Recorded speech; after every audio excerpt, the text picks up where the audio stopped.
Welcome back to the swamp, my friends. Today we are once again telling tales from viewers just like you.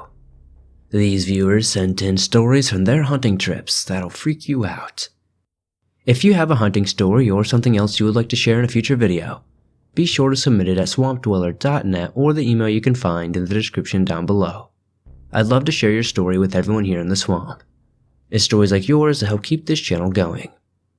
Now, without further ado, let's get into these creepy stories that'll keep you up tonight.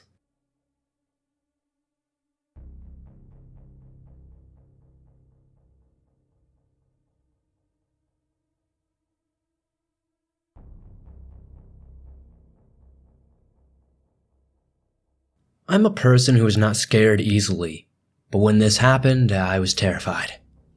So I have been hunting for a few years now up in northern Wisconsin. I practically grew up there. After a very creepy morning, by that I mean I had left the cabin at around 4 in the morning, while I was walking over to my stand, I felt as though I was being followed. I felt as though something was watching me. I shook it off thinking that a deer or a bird or something had been following me, maybe out of curiosity. So I got to my stand, and I felt as I was still being watched or something.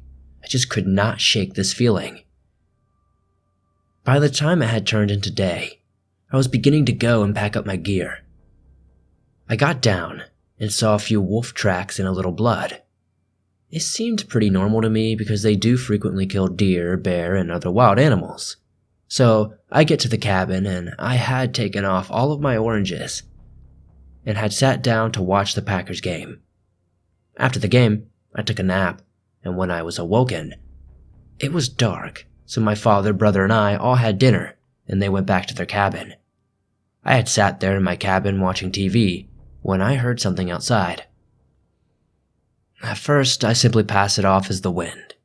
Seeing as there was a blizzard outside, it only made sense. I realized that I was running low on wood in the wood box in my cabin. So I went outside, and I thought I had seen something in the light near the corn pile.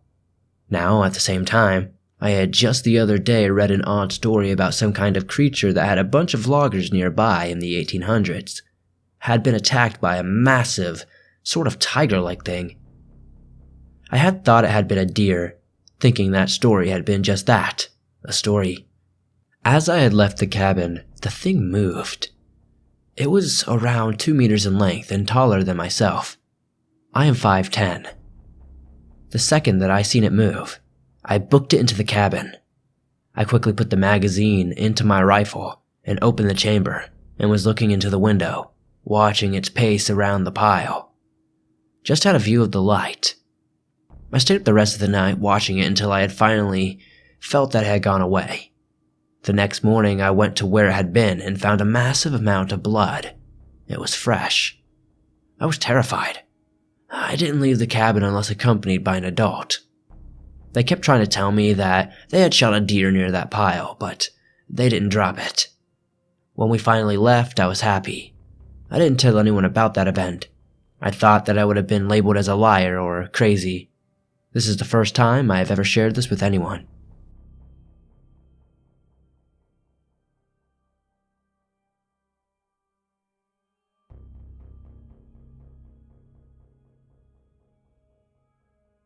I was driving on the Dalton Highway 100 miles north of the Arctic Circle, and I was pulled over for the night next to a river, just across a bridge. The highway parallels the Alaska pipeline, and so it's in the background. I had my dogs with me, a couple of Airedales. They're tough dogs and good company. I went about making a small fire. It was chilly, and I wanted something warm. I dug out the frying pan and got ready to fry some grayling that I had caught earlier that day at another river. I've got the fish in the pan and they're browning nicely, and both of my dogs sit up and look in the same direction in unison. There's no sound though, just from laying there to up and at attention. I look in the direction that they're looking, and it's not upwind. I can't see anything. I tend to my fish, and both dogs in unison start growling. First a small low growl, almost a whine, and then more intense and a teeth-bared growl. I'm not so interested in the fish anymore. I pull it off the fire, and I'm straining my eyes to see what they're seeing, but I don't see anything. Nothing at all. I try to get the dogs to snap out of it, push them, but they're almost quivering, staring, growling, and then they both start to back up. Slow, reluctant steps, straight backward. Away from the fire, away from me. I'm looking behind me trying to figure out what the heck is going on, but I don't see anything. I throw the pan back into the truck, toss a bucket of drinking water on the fire. As I pass by, get into the truck, call the dogs who break contact and rush to the truck, stuffing themselves over me into the cab. I start driving before the doors closed, back on the highway down the road fast. I don't know what is there, but I felt it coming for me, I'm sure of it. The dogs are looking back, growling and whining. I drive about 60 miles before I stop shaking.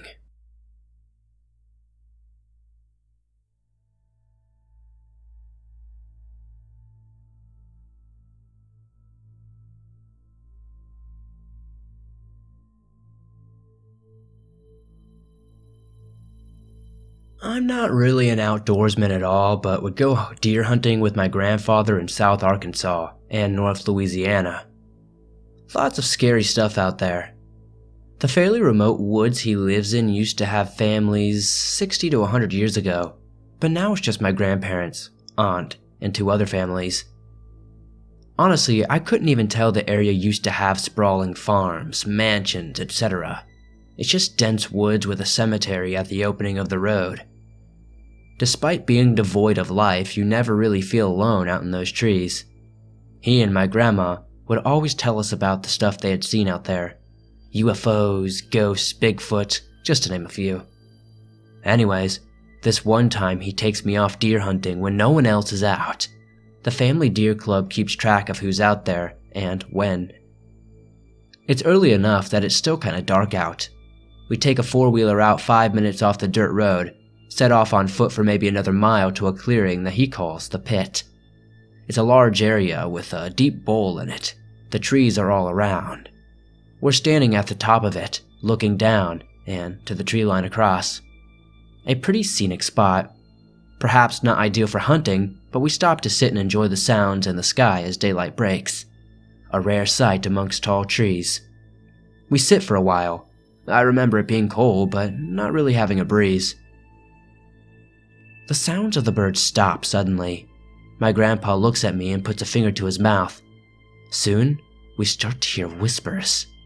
Male and female, but distant and unintelligible. We look at each other as if, "Do you hear that too?" and stay silent to make out the words.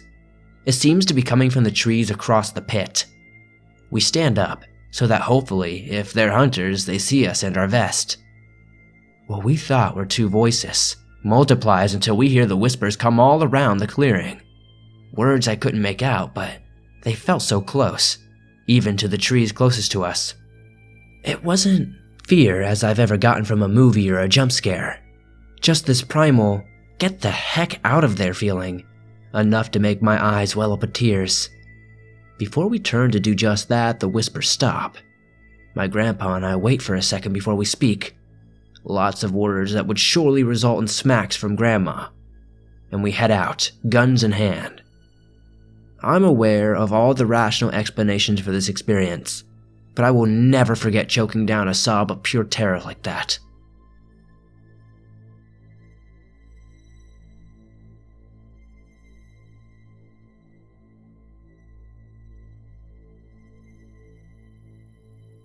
Me and my dad went out deer hunting in Potter County, Pennsylvania once. We got there pretty late on a Friday night and we were going to go hunting on Saturday. For a little more background, our spot where we parked the truck is on the very side of a dark, remote road called 12 Mile Road. We parked and locked the truck, took out our hunting gear and our backpacks, which had everything we needed for that day. Then we hiked about 4 miles into the woods. It was about 10 p.m. by the time we made it to our spot. When we stopped, we drank some water and then proceeded to set up the camp.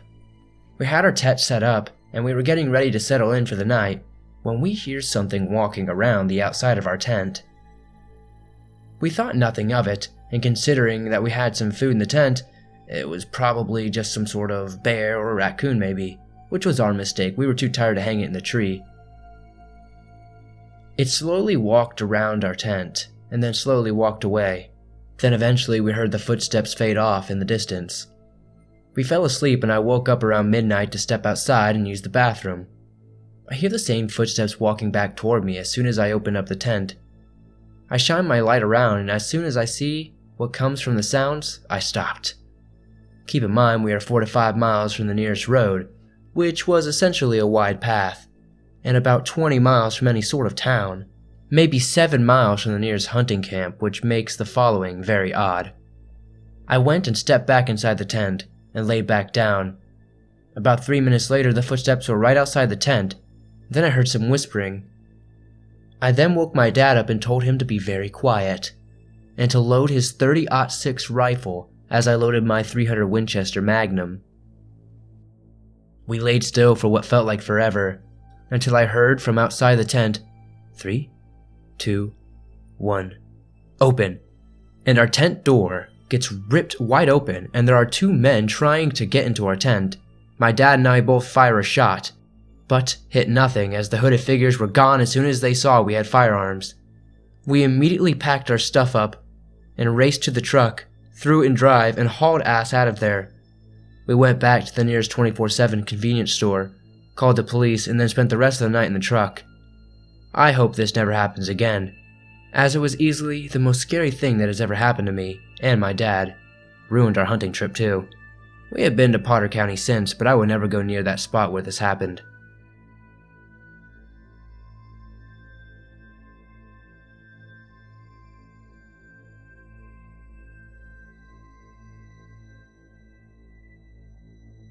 This is one of the scariest experiences I have ever had.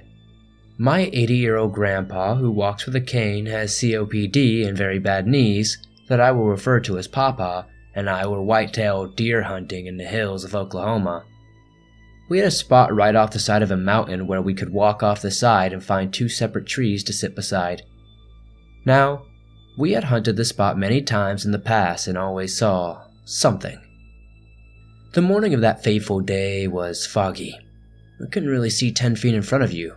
We got out at a spot right at daylight and were loading our guns. I only have a single shot .223 and he has a lever action .30-30. As I'm leaning over and drinking the last of my hot chocolate on the truck, something caught the corner of my eye. I could see something's feet slowly walk across the road we were parked on. Now, all I can see is 4 things moving across the ground and nothing above. It honestly looks similar to frog feet. I let Papa know by pointing it out, of course, but he can't see it. So we go ahead and walk in the woods, and the woods are deathly quiet for the rest of the morning. We go back to the camp and wait until about 3 so we can go back to our spot. Once we're back in our places by the trees, the woods are still deathly quiet. No birds, no bugs, nothing.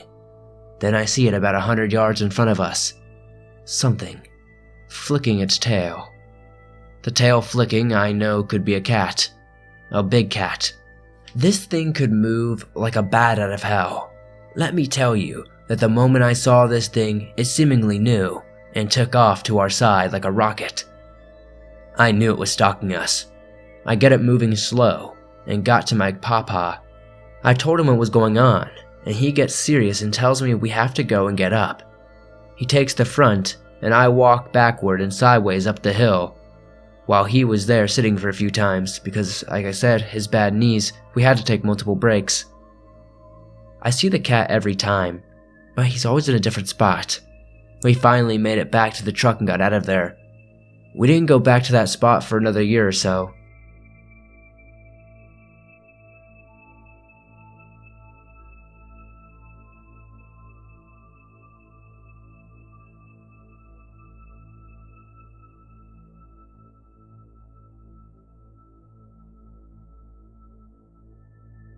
I've taken my yearly journey to the woods to hunt since I was 14. Last year started just like every other one before had, but it would end much earlier and in a very different way than usual. Despite the weather being too warm for hunting, I was at dawn and on opening day like always. As the season drags on, the deer get more skittish, so starting as early as you can will increase your chances. On the lease I'd been hunting on for the past 7 years, I had a small handful of preferred spots, and this is where I was heading. This spot was a tree stand setting roughly 30 feet high in an old oak that looked out across one of our 3-feed plots. I'd had good luck there more than once and hoped to have it again. The drive out there to the stand took about probably 15 minutes or so from my cabin, so I left an hour before dawn. I wanted to be on the stand just as the first bit of light broke. As usual, I parked my four-wheeler about 50 yards away and walked the rest of the way in. I'm not sure if it makes any real difference, but not making a bunch of noise right next to where I'd be hunting seems like a wise idea, so it's a practice I try to remember to do each time I hunt. Although I'd been up for over an hour and had a couple of cups of coffee, I was still a little bit groggy. I've never been a morning type of guy, and once I retired, I've gotten up when I woke up, no certain time. So I slung my rifle onto my back and began the climb. About 3 steps from the top, with the seat in sight, one of my feet slipped from the ladder, and I fell about 25 feet onto my back. Somehow, my rifle ended up next to me rather than under. There was no pain at first, so I figured I'd just get up and dust myself off. However, I discovered very quickly that at least one, if not both, my legs were broken. As I sat up to examine my legs, the pain began shooting throughout my back and body. It appeared then that in addition to broken legs, I had incurred a major back injury. My usual high pain tolerance was letting me down, and the adrenaline was beginning to wear off. I knew in a matter of minutes I was going to be screaming in pain. I began feeling for my phone, and soon found in my chest pocket. Luckily, I didn't land on my chest. Right. Being out in the middle of nowhere didn't necessarily mean there wouldn't be any cell service. In my neck of the woods, cell towers are more common than trees. I dialed 911 and waited, but the call dropped off. The pain was making me very nauseous, and I was having a hard time concentrating. It took me a moment to realize I was going to need to move if I had any chance of getting help. I couldn't think of any other way, so I gritted my teeth and rolled over onto my stomach. The pain very nearly caused me to pass out, but the stars soon passed and I began pulling myself forward with my arms. I'd made it around 15 yards before I was forced to take a break. Once I'd pulled myself together, I tried to call 911 again, but it was a no-go. I looked around and noticed I was still under the trees, but there was a clearing not far away. I gritted my teeth again and pulled myself forward. I had to take a couple of breaks, but eventually, I was in the open. I crossed my fingers and pressed send. The wait was agonizing, but it finally began ringing, and I was connected to a dispatcher. The pain made the wait for help seem even longer. But because of my location and clear directions, they made it to me within 30 minutes. As I laid there, I watched the sunrise, thinking how beautiful a scene it was. I only wished it was under better circumstances. By the time I was released from the hospital a few days later, I would have had 2 broken legs, a broken back, which really amounted to 3 smashed vertebrae, and a mild concussion. The legs would have had to have healed with time, but with my back, I've had a couple of those vertebrae fused. That surgery was done just a few months before this year's hunting season, and you can be sure I was there, waiting for the sun to rise on the first morning. One thing has changed, however. For the time being, I'll be hunting from a blind on the ground. There's no way I'm going to go another year with an empty freezer, you know?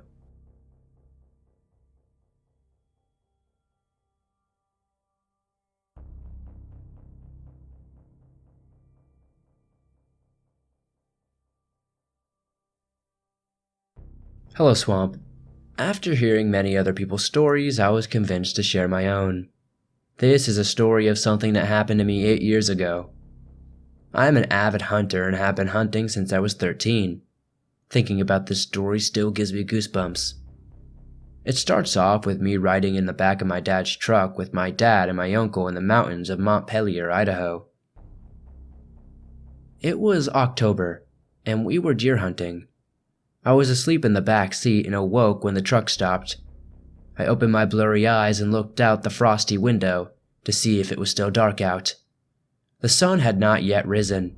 My dad says to my uncle, "That looks like a good spot," referring to a valley to the left of us that dropped down from the road and had mountains on both sides. The valley had a creek running down the middle and had yellow long weeds around the creek and looked like in the spring it could have been a marsh. The mountains had rocks, pine, and quaky aspen with some sagebrush. We all got out of the truck and put on our coats and gloves. My dad then says to me, "Me and your uncle will go down into the valley. You go up to that deer trail there, on top of those small mountains, and look over us. Maybe you will spot something over us, or maybe you could spook something toward us." Being the youngest person in the group at 20 years old and being in better shape than the other two, it was common for me to get unwillingly volunteered to do the most hiking or sent through the hardest terrain. I didn't mind though. I enjoy hiking, and being in my youth, it was always easy for me. I agreed while rubbing the sleep out of my eyes and made sure I had all I would need. I gathered up my rifle, knife, and a walkie-talkie. Then we all headed out. I made my way through the trees up a steep deer path in the dark and cold. But the whole time I hiked I had this weird feeling, as if I was being watched or something wasn't right. My body worked as if it was on autopilot, and I made it to the crest of the mountain quickly in about 30 minutes. I started looking around at the valley, and I was overlooking the mountains around me.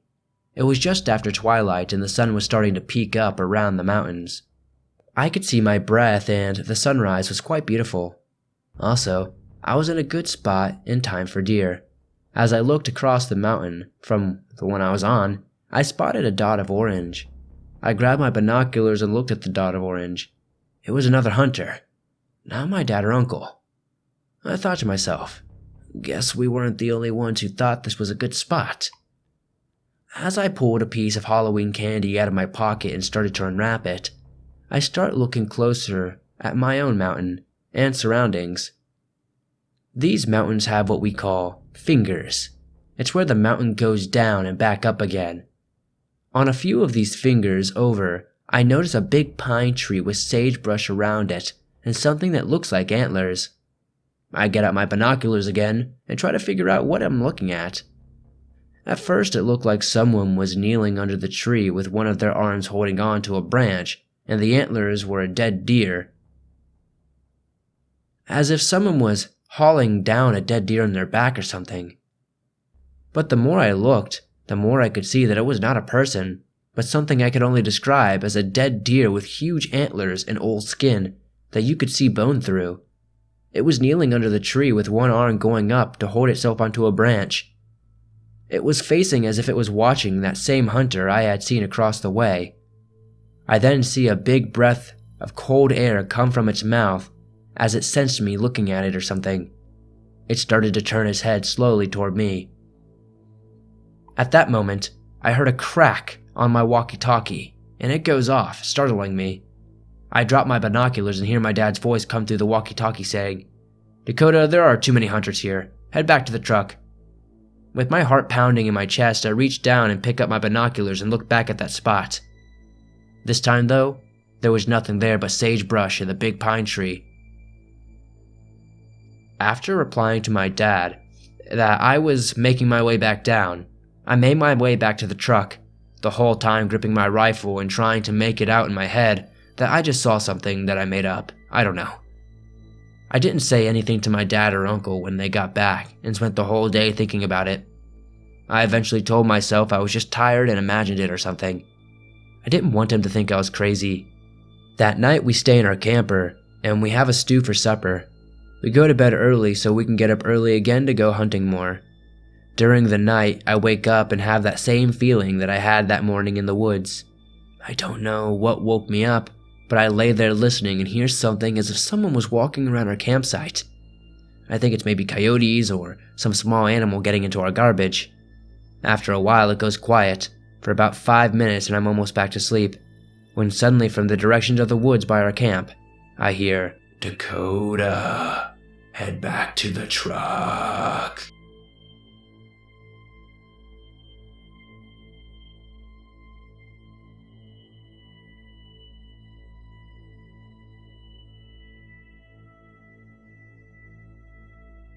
This is not my story, but my dad's. He and some of his friends went hunting for his 21st birthday, hoping to catch some deer for some deer jerky. By the time they got to their favorite spot, there were 3 FBI vans on the scene, saying there was a wild bear attack, but something seems off about the attack. The bones had been cut clean, as in no skin was left behind. Keep in mind, my dad and his friends are professional hunters. They know what a black bear attack is, and this is definitely not a bear attack. It's like they were trying to cover up something. The 3 vehicles left the scene and just told him to be careful and always have your guard up. So obviously a little scared, they are still suppressing the hunt because they haven't been hunting in a few years, and this is where it took a turn for the worst. Whenever they got to their hunting tower, they all loaded their rifles and were ready to go at this point. They noticed this one particular deer. My dad said, "This is weird, because this deer is standing approximately 7 or 8 feet tall on its hind legs." One of his buddies said, "We need to go now." As soon as he said that, the thing turned and looked at all 3 of them. They said the color drained from their faces and they could feel that this thing was just evil. One of them aimed and fired at it, and it barely even left a dent on it apparently. It let out this absolutely inhuman, high-pitched scream. They all ran back towards the truck. They knew this thing was chasing them, and it was screaming my dad's name for some reason. Once they got out of there, they said they saw the thing chasing after their truck. They said one of his buddies shot out and shot it in the leg, knocking it down, but only for a brief second. They were all scared whenever they got out of there, that they were pretty sure it was going to follow them home. But luckily, it doesn't seem like it ever did, because none of them ever saw it again.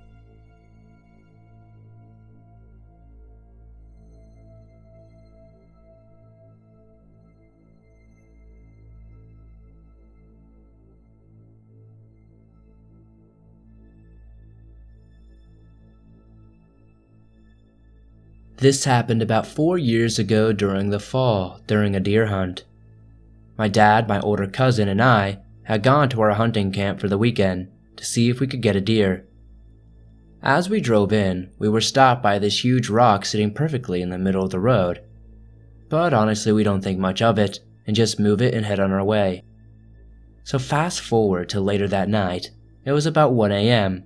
and none of us could sleep. We all just felt strange for some reason, and that's when it all started. We heard a god-awful, ear-piercing noise from outside.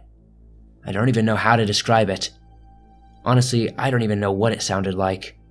I know you may think it might be wolves or a fox blasting or maybe even a bear, but I'm telling you it wasn't. I know what those sound like, and it just wasn't the same. The weirdest thing was that it sounded like it came from all sides and not just one singular spot. I was so scared that I just sat still until I guess I just fell asleep over time. That morning, my cousin and I asked my dad what it was, and I will never forget my dad's face.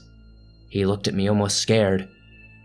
My dad is the type of person who has grown up in the woods his entire life and who always has a logical explanation for everything. My dad doesn't get scared, so to see him get worked up about that really rattled my cousin and me. We have both always looked up to my dad, so I guess this is what scared us the most about the ordeal. Anyway, the rest of the weekend went without incident, and nothing really happened in the year after. I'll never forget that sound and seeing my dad genuinely scared and wondering whether the rock in the road and the noise had any connection. Anyway, that's just one of my creepy hunting stories. Thank you for sharing it.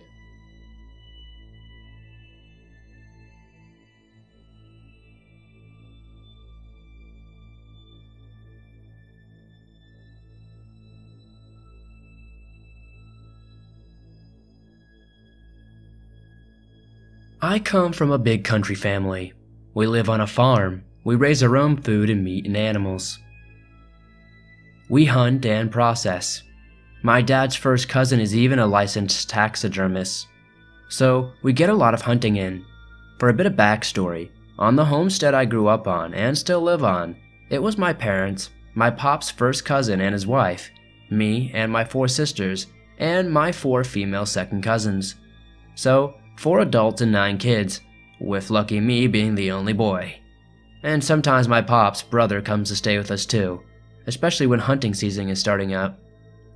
So, hunting season, which is usually the deer season which we hunt in, it's going on, and my pops, his brother, Uncle K, and the cousins we both live with, Uncle V, are all getting ready to go hunting. Some of us kids decide to tag along, me who is 12, my sister S who is 15, and my cousin A who is 14. We get permission from one of my Uncle K's friends to hunt his land, a ways away, basically several hundred acres of forest. This is an important fact. During the time we're setting up, my pops and uncle are being very quiet, while the 3 of us kids talk. My voice hasn't changed, this is important. Us kids keep chattering away, while the adults are letting us get our energy out while they check the survival equipment. They make sure the guns are clean and working, etc. Strong, silent southern types. There's a rustling in the thick brush around us, and suddenly 3 creepy-looking guys enter the clearing. They stop dead. One of them has a hand on his knife on his belt. They are clearly drunk out of their minds. They keep looking between me, S, and my dad and uncles, like they're debating something. My pops and uncles stand up. Every dude in my family is really big, to be honest. I'm 19 now and I'm 6'5". My dad is the biggest at 6'10", 280 pounds. Just a deeply intimidating man. And so are my Uncle V and K. The guys laugh nervously as my Uncle V picks up one of the rifles and pointed at them. These dudes start running out the clearing like the devil was after them. My pops immediately says we're clearing out. My uncles don't even question it, and neither do us kids. We're freaking out and we totally take things down sloppy, but my pops doesn't say anything about us messing up his camping equipment. We get back into cell service and my dad calls the cops about seeing those weird guys out there, but they don't seem to think it's serious and nothing really happened. We also told the owner of the land, who took it more seriously, as he had kids of his own, but we never heard anything about them appearing again.